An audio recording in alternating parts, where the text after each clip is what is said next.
Dejanu je šport pisan na kožo, zgodba o športnem udejstvovanju ima zanimiv začetek. Od mojega bobnarja, v bistvu od mojega najboljšega prijatelja, ki z mano tudi igra v Brendjevih Barabah, prijatelj je treniral ta podvodni hokej, ne? In potem je on začel trenirati in je mene prepričeval, da ta šport res obstaja, ne?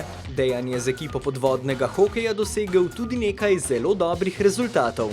Zelo dobre stopničke smo dobili na svetovnih prvenstvih, drugače pa veliko prvih mest, veliko drugih mest smo osvojili, ker ta šport je tako, večinoma se igra ta šport v tujini, a ne. Še posebej navdušili so ga rituali in tradicije vezani na tekmovanja. Prvo imamo zjutraj tekmo in potem po tekmi gremo domov, se malo odpočijemo ali tam, kjer prespimo, potem zvečer imamo pa zabavo, ne. In na vsakem tekmovanju v bistvu tisti, ki gostuje, tisti, ki prireja zabavo, tisti, ki prireja tekmovanje, potem še priredi zabavo, kar je potem fenomenalno.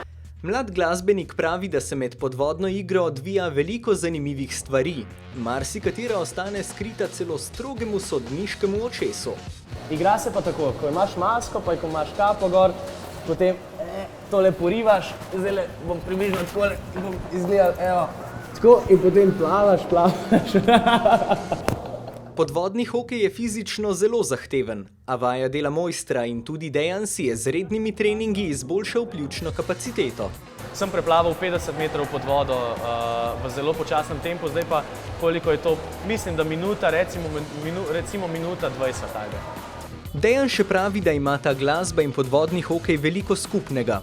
Oboje namreč zahteva veliko treninga in predanosti. Razlika je le v tem, da pri podvodnem hokeju ni gledalcev in posledično tudi ni oboževalk. Teh pa v glasbenih vodah pač ne manjka.